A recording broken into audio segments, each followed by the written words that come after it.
नमस्कार, एक न्यूज़ 24 देख रहे हैं आप और मैं हूं आपके साथ स्नेहा मनोज। जितना बड़ा सपना होता है संघर्ष उतना ही ज़्यादा होता है और जितना संघर्ष होता है कामयाबी उतनी ही मिलती है। तो सीधे तौर पर हमारे साथ दो कामयाब स्टूडेंट मौजूद हैं, आशुतोष और जयशंकर। आपको बता दें कि पिछले दिनों जैसे कि बीपीएससी टीआरई 3 का रिजल्ट की घोषणा की गई थी, जिसके बाद लाखों अभ्यर्थियों के बीच जो उत्साह का माहौल है वो देखने को मिला था। तो अभी हमारे साथ आशुतोष और जयशंकर है, उनसे बातचीत करते हैं। तो आशुतोष, आपने क्वालिफाई किया है बीपीएससी टीआरई 3, कैसा लग रहा है आपको? बहुत अच्छा लग रहा है। बहुत दिनों से सपना था जो पूरा हुआ है। बहुत मेहनत किए हैं इसके पीछे, बहुत ज़्यादा रात जगे हैं। सो बहुत अच्छा लग रहा है। आपका सब्जेक्ट क्या था और आपके मार्क्स कितने आए? मैथ साइंस मेरा सब्जेक्ट था। 6 to 8 में मेरा रिज़ल्ट हुआ है और मैंने 9th-10th का भी पेपर दिया हुआ है जिसका रिज़ल्ट अभी आया नहीं है और मार्क्स मेरा 93 है। तो क्या लगता है 9th-10th वाले रिजल्ट में भी सफलता मिली? हाँ, उम्मीद तो है और देखते हैं फिर क्या होता है। तो किस तरीके से आपका ये पढ़ने का शेड्यूल होता था? कितने घंटे आप पढ़ाई करते थे? अपना थोड़ा डेली रूटीन शेयर। एक्चुअली मैं अभी पहले 6-7 सालों से टीचिंग लाइन में ही हूँ और मैं खुद कोचिंग वगैरह पढ़ाता हूँ। तो मुझे दिन में क्लासेस का बस टाइम मिल पाता था जो यहाँ पे नवीन सर से प्लेटफॉर्म के यहाँ से हम लोग पढ़ाई करते थे। उसके बाद रात में अपना सेल्फ स्टडी करते थे जो कि 4 से 5 घंटा का होता था। आप कब से प्रिपरेशन कर रहे हैं? पिछले 2 साल से हम लोग प्रिपरेशन में लगे हुए हैं, जब से हमारा सीटेट एस्टेट ये सब कंप्लीट हुआ है और बीपीएससी जो आया कि ये एग्ज़ाम देने पर ही टीचर वाला जॉब लगेगा, तो उसके बाद से ही हम लोग अपने प्रिपरेशन में लगे हुए थे। ये मेरा दूसरा अटेम्प्ट है। फर्स्ट अटेम्प्ट में 2 नंबर से मेरा नहीं हो पाया था और उसके बाद से फिर थोड़ा सा प्रॉब्लम हुआ, लेकिन फिर अपने आप में मोटिवेशन आया और मेहनत किए दोबारा और इस बार सफल हुए हैं। रिजल्ट आपने चेक किया होगा, उसके बाद आपके परिवार में कैसा माहौल रहा है? बहुत ज़्यादा मम्मी पापा सबसे ज़्यादा खुश हैं। उन लोगों को बहुत ज़्यादा मतलब बहुत ज़्यादा खुशी मिला है। अब हम शब्दों से बयान नहीं कर सकते हैं, बट बहुत ज़्यादा सब लोग बधाई दे रहे हैं, हर कोई खुश है।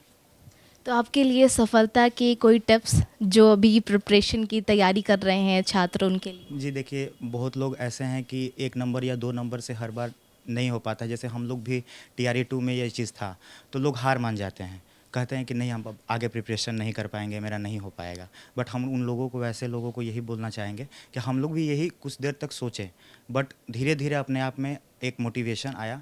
और जब पहले 3 अटेम्प्ट हम लोगों को मिला था, तो लोग कहते थे कि बहुत कम अटेम्प्ट्स है, अटेम्प्ट्स ज़्यादा होना चाहिए।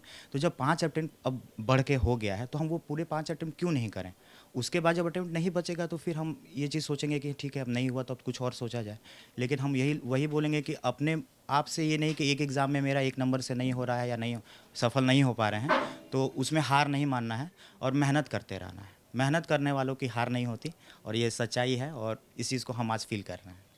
बिल्कुल, तो मेहनत करने वालों की कभी हार नहीं होती। तो हमारे साथ जयशंकर भी है और इन्होंने भी साफ तौर पर मेहनत की है, तभी जा कर के इनका रिजल्ट जो है सार्वजनिक तौर पर सामने आया। कैसा लग रहा है? बहुत अच्छा, खुशी हुई है। मेरा रिजल्ट हो गया क्योंकि मेरा लास्ट टाइम 1 नंबर से छूट गया था। तो मैं बयान नहीं कर सकता मैं कैसा फ़ील कर रहा था। बट मैंने मेहनत को छोड़ा नहीं मैंने। फिर से मैंने ट्राई किया और इस बार मैं बीसी कैटेगरी से होकर यूआर का कट पार कर लिया मैंने इस बार। मेरा 93 नंबर में मैम है और मेरा 776 रैंक है मेरा ओवरऑल। बीसी कैटेगरी के होने के बावजूद आपने जनरल का कट ऑफ पार किया है, ये बहुत बड़ी बात हो जाती है। तो ऐसे में एक सवाल आपसे जयशंकर की, जो आरक्षण का मुद्दा अभी फिलहाल टीआरई 3 के ऊपर चल रहा है, इसको आप किस प्रकार से देखते हैं? देखिए, ये तो संवैधानिक राइट है, तो इस पर किसी को बोलना नहीं समझ। जैसे क्या बोले मैम, मैंने लास्ट टाइम मैंने 76 कट गया था, 75 है और वही महिला लोग का आरक्षण है तो कम होता है। तो ये तो संवैधानिक मुद्दा है। ये हम लोग का क्या है, हम लोग को जो है उसी में मेहनत करना है।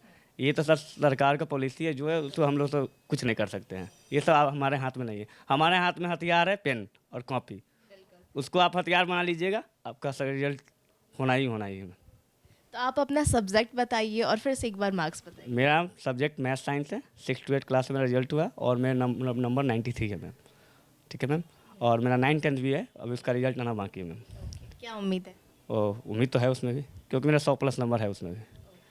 अब देखिए मैम क्या होता है। किस तरीके से आपने पढ़ाई की, क्या शेड्यूल रहता था आपका? देखिए मैम, एक डेली जो प्रिपरेशन कर रहे हैं, शुरू में डेली तो एक टेस्ट देना चाहिए। क्या होता है कि इससे थोड़ा आपको नंबर कम आएंगे, लेकिन जैसे इंप्रूवमेंट कर डेली टेस्ट रहिए ना और एनालिसिस कीजिएगा तो आपका नंबर धीरे धीरे इंप्रूवमेंट हो जाएगा। और एनसीईआरटी कंफर्म हमारी 100% उसको तो पढ़ना ही है। मेरा मैं शेड्यूल क्या था, टेस्ट एक डेली, NCERT पढ़ा मैंने, और एक बैच लिया था नवीन सर का, नाम ले रहे हैं, उनका एक बैच लिया, तो इतना ही सिर्फ करना है, बाकी कुछ नहीं पढ़ना है आपको, और आपका रिजल्ट होगा। समझे? यानी कि नवीन सर का जो बैच है, उनके जो मटेरियल, उनके पढ़ाने का तरीका है, वो सीधे तौर पर आपको मतलब कि काम किया। Yes ma'am. मैंने उनका क्या बोलते हैं, मैंने टेस्ट दिया। संडे को मैं बोरिंग में रह के यहाँ के डेली टेस्ट लेता था, मतलब संडे को, हर संडे को, और उनका प्रैक्टिस सेट और उनका एक बैच लिया और सेल्फ स्टडी, बाकी कुछ नहीं। जब आप एग्ज़ाम के प्रिपरेशन कीजिए ना, दुनियादारी भूल जाइए, ठीक है, और सिर्फ एक रूम में बंद हो जाइए और आपका देखिए रिजल्ट कंफर्म होगा। हाँ, मैंने यहाँ मैं 2014 से यहाँ रह रहा हूँ। 11th 12th ग्रेजुएट सब यही किया हूँ मैंने। पहले मैं SSC की तैयारी किया, फिर रेलवे मेरे मेरिट नहीं बने, बट फिर मैंने टीचर लाइन में आ गया, और देखिए सेकंड में 18 अटैम्प्ट, फर्स्ट अटैम्प्ट में क्या हुआ मैम कि BEड वालों को बाहर कर दिया गया। वहाँ ही मेरे बहुत अच्छे नंबर थे, तो वो मेरे सुप्रीम कोर्ट का आदेश था, तो उससे मेरा नहीं हुआ, कोई दिक्कत नहीं। TI 2 में 1 नंबर छट गया, फाइनली मेरा सिलेक्शन हो गया, तो मैं बहुत खुश हूँ अब। जयशंकर, आपका सब्जेक्ट मैथ और साइंस है, ठीक है, तो मैथ और साइंस वाले जो स्टूडेंट्स हैं जो इसकी तैयारी कर रहे हो, किस तरीके से इस सब्जेक्ट को पढ़े ताकि उनको कामयाबी मिले? मैम मैथ सब्जेक्ट में क्या है कि 40 नंबर का आपका तो कंपलसरी सबका है, तो उसमें 5 सब्जेक्ट से 8 मार्क का रहता है, और जो 80 नंबर का होता है उसमें मैम 40 नंबर का मैथ रहता है और 40 नंबर का साइंस रहता है। तो मैथ तो आपको सब मैम हमको लगता है 8 to 10 क्लास का काफ़ी है, उतना आप पढ़ लीजिए। और साइंस में मैम क्या बोलते हैं 9, 10, 11, 12 पढ़ लीजिए, ये पर्याप्त है ना। हाँ, लेकिन NCERT से ही क्वेश्चन आते हैं और ये इसको आपको लेकर ही चलना पड़ेगा। शॉर्टकट का कोई अब नहीं है। पहले लोग पढ़ते थे लुसेंट ट्रेंड, वो अब जमाना गए हैं। हाँ, आपको NCERT पढ़ना है, और कि अच्छे टीचर गाइडेंस, क्या नाम क्या, नवीन सर का गाइडेंस में रहिए, हो जाएंगे। सक्सेस का क्या मंत्र होता है आपके हिसाब से जयशंकर, और जो अभ्यर्थी सफल नहीं हो पाए उनको आप क्या संदेश देंगे? वो क्या बोले ना मैम, जो सफल 1-2 नंबर से नहीं हुए उनको एक बार TRE 4 आने वाला है, हार नहीं मानना चाहिए मैम, क्योंकि आपके पास कोई ऑप्शन भी नहीं है ना। आप इतने दूर से आए हैं पटना रहने, गार्जियन को उम्मीद है, एक होता है जिनको आगे ऑप्शन होता है, बट जिनके पास ऑप्शन है उनको तो मेहनत करना है। मेहनत से कोई पीछे नहीं हटना चाहिए मैम।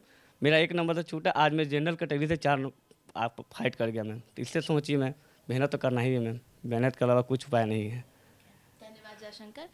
तो मेहनत कीजिए, मेहनत का फल मीठा होता है। तो सीधे तौर पर हमारे साथ 2 अभ्यर्थी थे जिन्होंने TRE 3 में सक्सेस हासिल किया है, आशुतोष और जयशंकर। सीधे तौर पर आपने उनको सुना और उनके लहजे से किस तरीके से मेहनत आपको करनी चाहिए ताकि कामयाबी आपको मिल सके, सीधे तौर पर आपने जाना। तो ऐसी तमाम खबरों के लिए बने रहे हमारे साथ और देखते रहे एक न्यूज़ 24। नमस्कार।